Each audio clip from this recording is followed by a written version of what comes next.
Bueno, y aquí estamos con Iván Petrella. Muchas gracias, Iván, por venir. No, gracias por la invitación. Al contrario, y bueno, actualmente es el director académico de la Fundación Pensar, es licenciado en Relaciones Internacionales de la Universidad de Georgetown, PhD en Religión y Derecho de la Universidad de Harvard, es profesor de Filosofía y Religión en la Universidad de Miami, autor de 2 libros y editor de otros 2, y muy joven, y sí, como muchos otros jóvenes, ¿no?, que forman parte de la Fundación Pensar, que realmente es muy interesante el aporte intelectual que están haciendo. ¿Cómo te conocí yo? Porque leo un artículo cuyo título es La crisis de la clase dirigente, que publica el diario La Nación, el día 8 de marzo de este año. Me pareció tan claro, usted lo puede ver también en el frente de nuestro portal www.carolinaperin.com. Y me pareció tan claro, Iván, que me pareció más muy interesante que lo compartiéramos con nuestra audiencia, porque en realidad de lo que se habla es de un proyecto y de la inserción que Argentina debería tener con respecto a América Latina y al mundo en general. Y me gustaría que recordáramos un poco los puntos que mencionas. Bueno, sí, cómo no.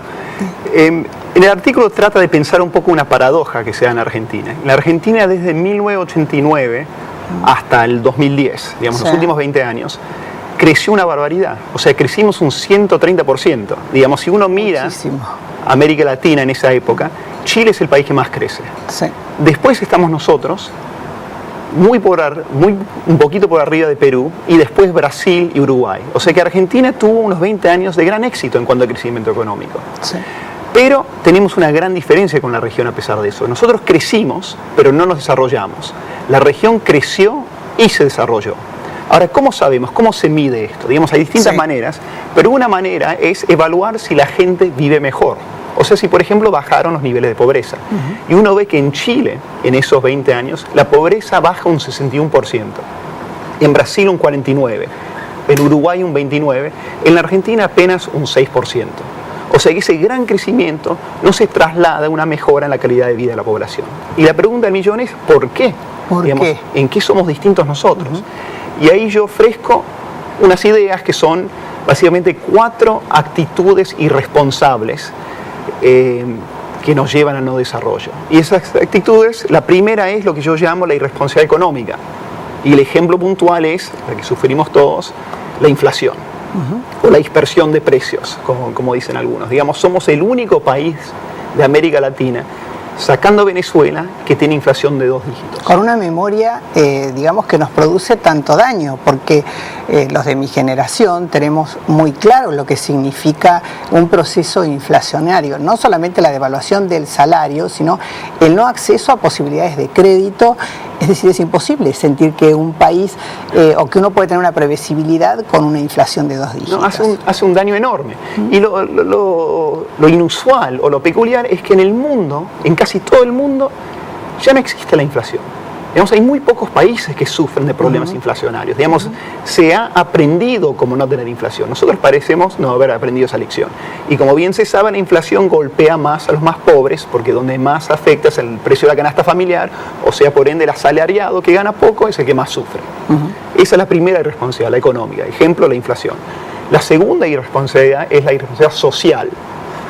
Bueno, la inflación ya es también irresponsabilidad social. Absolutamente. Pero en el artículo yo tomo el ejemplo de los exámenes de educación de PISA, que son unos exámenes internacionales que toman los países más desarrollados del mundo y otros países que quieren ir mejorando su calidad educativa.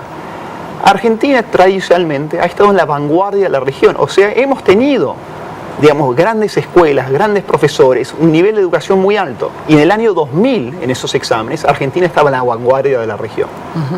Últimos exámenes, digamos, los datos fueron dados hace unos meses, del 2009, Argentina no solo ya no está en la vanguardia, sino está hacia el fondo de la región. O sea, antes estábamos por delante en esos exámenes de países como Brasil, Colombia, Uruguay, Chile. Ya no. Todos esos países nos pasaron. Incluso el informe indica que Argentina en los últimos 20 años es uno de los países del mundo que más retrocedieron en su nivel educativo. Acá voy a hacer, si me permitís, un paréntesis, Iván.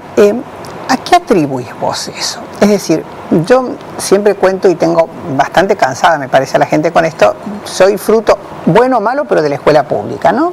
Fui en el secundario al Colegio Nacional de Buenos Aires, dependiente de la universidad. Gran colegio. Gran colegio, pude ingresar. Lo único que me pidieron para ingresar era que yo me abocara a estudiar y que fuera, digamos, del grupo de alumnos que el colegio tenía capacidad como para albergar y poder enseñarle. Pero no había actitudes permisivas en el colegio. Y con esto no estoy hablando de autoritarismo. Es decir, cuando llegaba el profesor de historia moderna, porque así estaban divididas en ese momento, cuando yo estudiaba, digamos, los cursos, había que estudiar. Y no era de un libro, había que hacer una investigación, había que ir a la biblioteca del colegio o a la biblioteca de la prensa en ese momento, la de la Nación o a la biblioteca del Congreso. Hoy es más, hemos bajado la calidad educativa porque hemos bajado esos niveles de exigencia, porque hay menor capacitación de los docentes. ¿Por qué crees? Es una pregunta muy interesante porque la Argentina está gastando mucho en educación hoy en día. O sea, nosotros gastamos más en educación que la mayoría de nuestros países vecinos.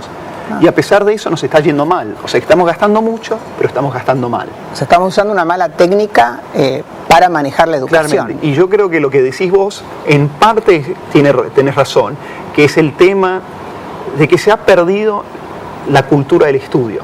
Sí. Que tiene que ver también que se ha perdido un poco, no la figura de autoridad del profesor, pero que el profesor marca las pautas para conducir al alumno en su aprendizaje. Pero además está el tema, y este es un tema estadístico, digamos que la Argentina tiene muy pocas horas de clase. Digamos, la Argentina tiene menos horas de clase cumplidas que sus países vecinos. Claro. Y, digamos, ni comparar con el resto del mundo. Digamos, China, que en los últimos exámenes PISA fue uno de los que lo mejor le fue, tiene como 250 horas de clase, digamos, en promedio. Sí. Argentina anda en los 100 y pico. Claro. Digamos, estamos muy por debajo de las horas de clase que se necesita para crear la capacidad de estudio, de formación que se requiere en un mundo cada vez más globalizado y cada vez más competitivo. Digamos, o sea que el tema de la educación no es solamente una responsabilidad social, yo diría que es un crimen social, porque es la mejor herramienta de movilidad social ascendente que le podemos dar a nuestros chicos. Digamos, sin eso están condenados al atraso y el país también. Yo me gusta a veces sumar anécdotas, sobre todo cuando hablo con personas, digamos, jóvenes y tan capacitadas como Iván. Yo recuerdo nosotros teníamos un profesor, el doctor Sanguinetti, padre de quien fue rector del Colegio Nacional de Buenos Aires, que todos los días lunes nos hacía pasar, ¿no? Era profesor de literatura. Y teníamos que haber leído un artículo, ¿no? Preferentemente de La Nación, él era un gran lector de La Nación. Y cuando pasábamos y dábamos el examen oral, si alguno de nosotros empezaba con una muletilla tipo, bueno, decía, tiene 9, tiene 8. Todos nos íbamos a sentar con 0, porque siempre la muletilla la utilizábamos. Esa corrección en oratoria que nos hacía, que es lo que se denomina oratoria y que hoy tanto hemos visto en el discurso del rey, lo que le cuesta a ese hombre en esa maravillosa película premiada en el Oscar, estaba presente en la cotidianeidad de los estudiantes. Y este no es un detalle menor. Hoy uno escucha hablar a los chicos y tampoco es una pacatería. Y el lenguaje se ha achicado, la variedad del lenguaje se ha achicado, los sinónimos no se utilizan. Bueno, sigamos, porque vamos por el segundo punto, ¿no? Dijimos inflación. Irresponsabilidad económica y responsabilidad social. Sí. El ejemplo era el tema educativo, los exámenes PISA. Sí. La tercera irresponsabilidad, yo digo que es la irresponsabilidad legal. Digamos, y bueno, ¿cuál es el ejemplo? Sufrimos de un Estado que se niega a cumplir su rol de garante del orden institucional y legal.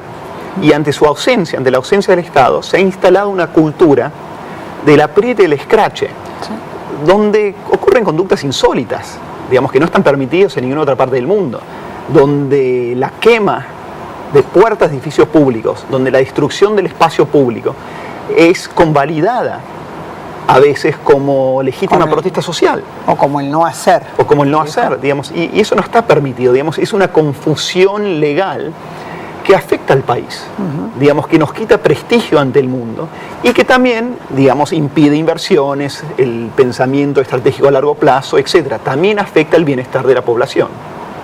Y por último, lo que yo llamo irresponsabilidad moral. Y digamos, yo soy filósofo de profesión, o sea que a mí estos temas me interesan. No es una definición económica en el fondo, pero me parece que es importante. Y en mi opinión, las tres otras irresponsabilidades en el fondo surgen de esta irresponsabilidad moral.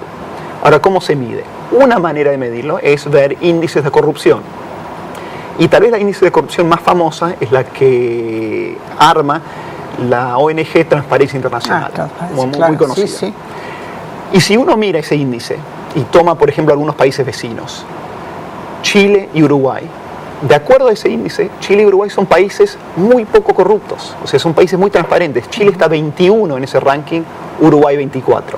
Los países vecinos, los países que los rodean en el ranking son países como Bélgica, Francia, Estados Unidos, Gran Bretaña. Países los cuales pensaríamos que nos gustaría emular en algunos aspectos. Para encontrar la Argentina tenés que bajar hasta el número 105 del ranking. Los países que nos rodean, sin ánimo de criticar a ninguno, son Argelia, Moldavia, Senegal, etc. Países cuya ubicación en ese ranking se explican porque son países que han sufrido del colonialismo, de guerras civiles, etc. La Argentina no tiene esa excusa, no tenemos esa justificación.